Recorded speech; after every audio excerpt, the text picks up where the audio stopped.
Alright guys, welcome to RC Mojo. This week we're going to make a start on fitting all the custom electronics to the Tamiya wrecker.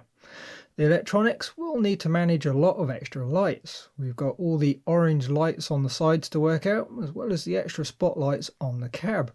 Plus we're using a Tamiya MFC and we're using a twin stick radio to control it. But the owner of the truck wants to use a wheel radio, which does make all the MFC stick steering rather difficult. But then, who actually likes the stick steering? We'll need the electronics to simplify that too. So here we have a bundle of wires and PCBs to make up the first revision of the custom electronics that manage the whole truck. It looks a bit of a mess, but let's go through what we have and see what it does. First we have an Arduino RF Nano. Not my first choice. Normally I'd go for a small STM32 ARM, but at the time of designing all this they weren't available, and it's not really much better now.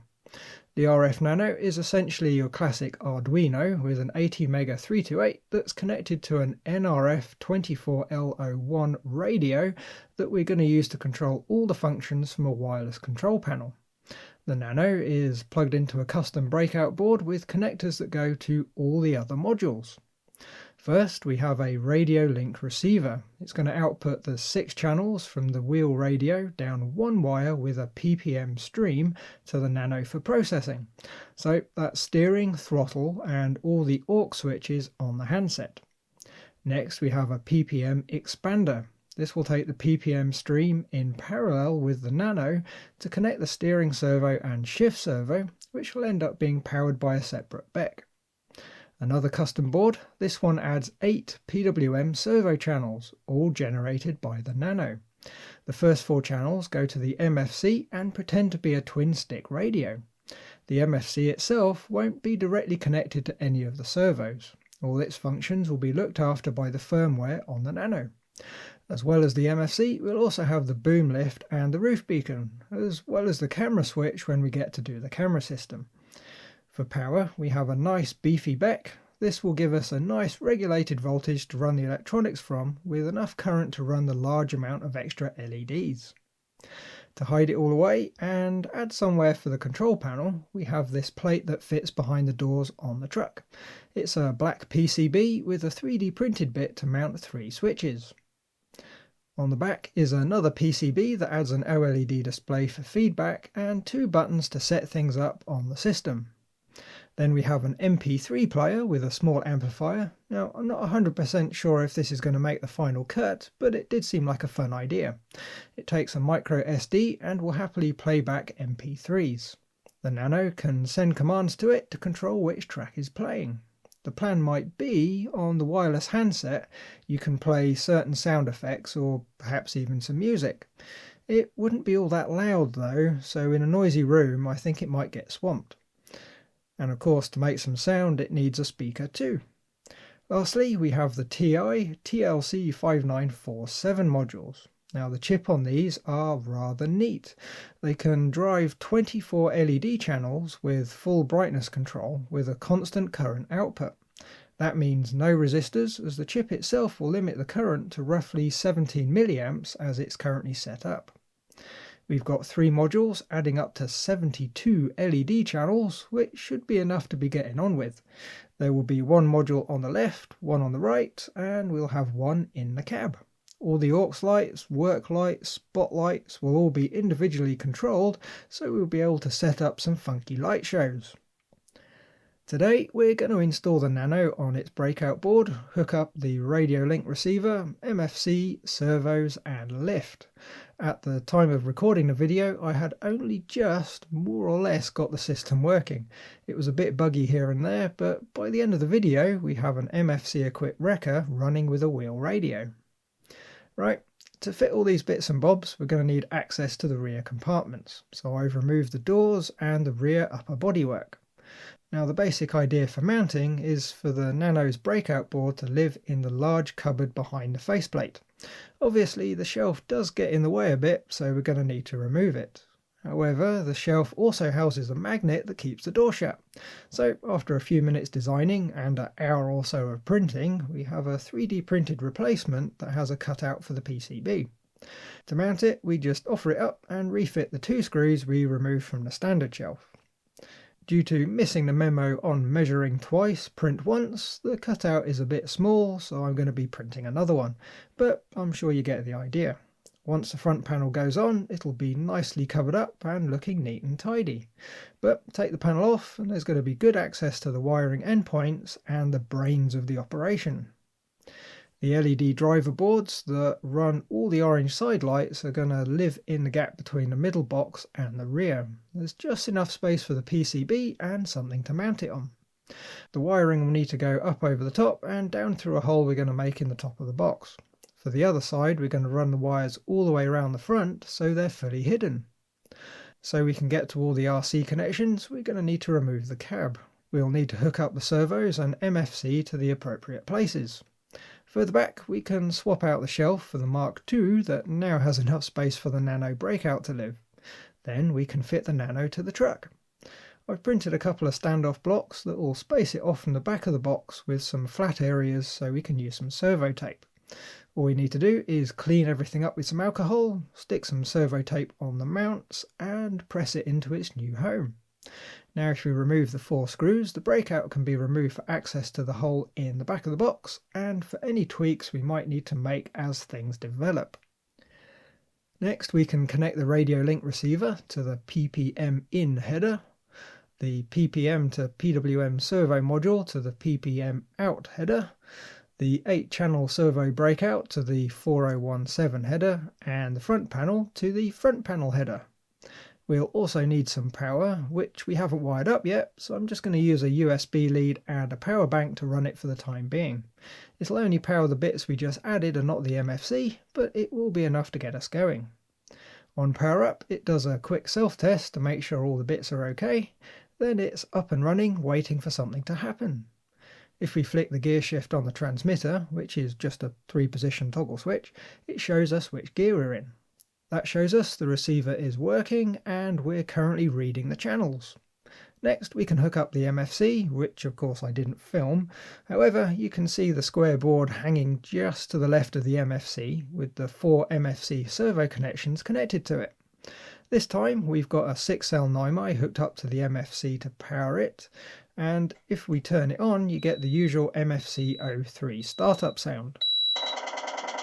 So it's happy and it isn't giving us a warning about no radio connection. Normally, to start the engine you'd have to remember which stick to move in which direction, or in some cases which sticks or combination. Instead we just have a nice little remote control. It's still in the lash up prototype stage here, so you'll have to use your imagination a bit, but the idea is it's going to be a small handheld panel with clearly marked buttons for all the functions. So to start the engine we just press the engine start button. For the lights we press the lights button to cycle through the modes. Now the indicators are a bit of a funky one at the moment, because the steering servo is still connected to the MFC as Tamiya intended.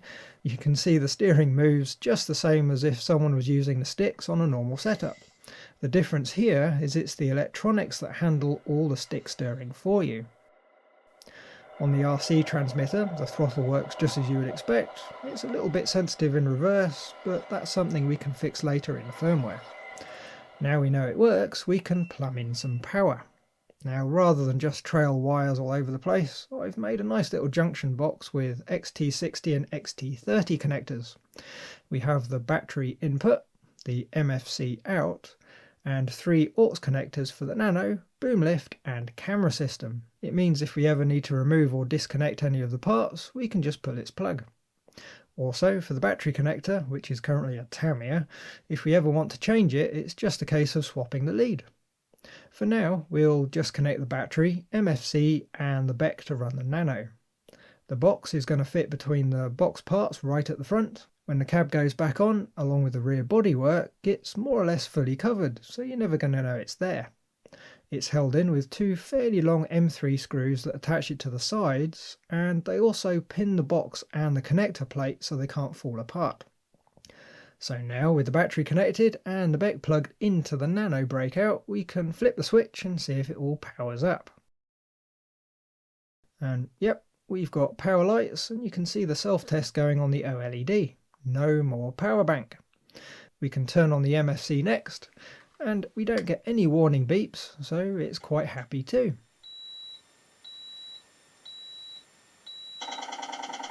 A quick test to see if the remote's working.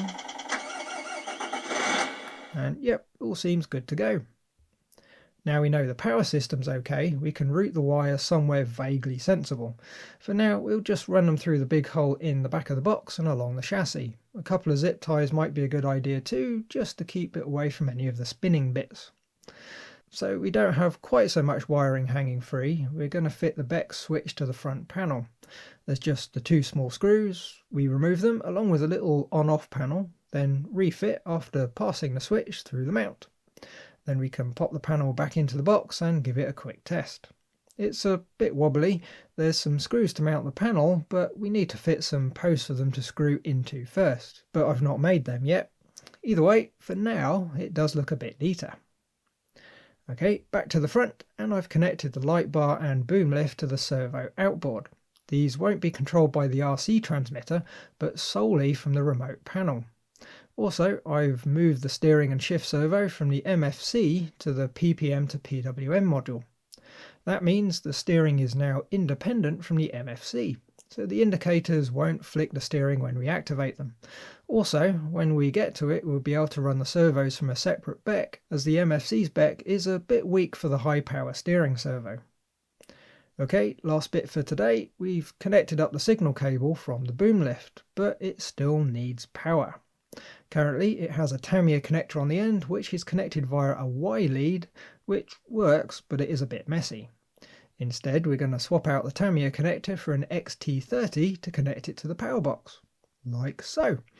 Now we just run it along the chassis and we plug it in.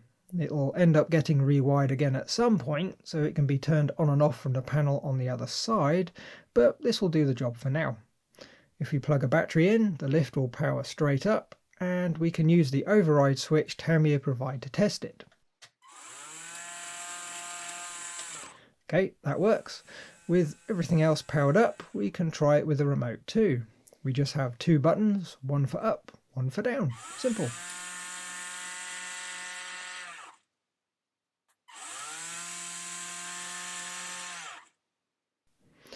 Okay, here we are some time later. I've put the bodywork back together and apparently fitted the mounts for the control panel. You can just about see all the screws in the corners.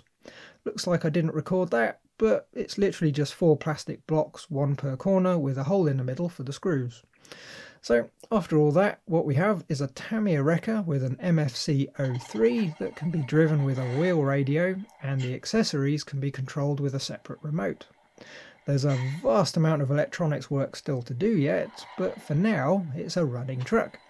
Next time we'll be doing some modelling rather than electronics. We've got the interior bits to sort out and paint. We've got a right hand drive dashboard, the seats, and a cover to hide the MFC and the wiring. Right, as always, thanks for watching. Like if you liked, subscribe if you haven't, and leave a comment if there's something on your mind. Bye guys!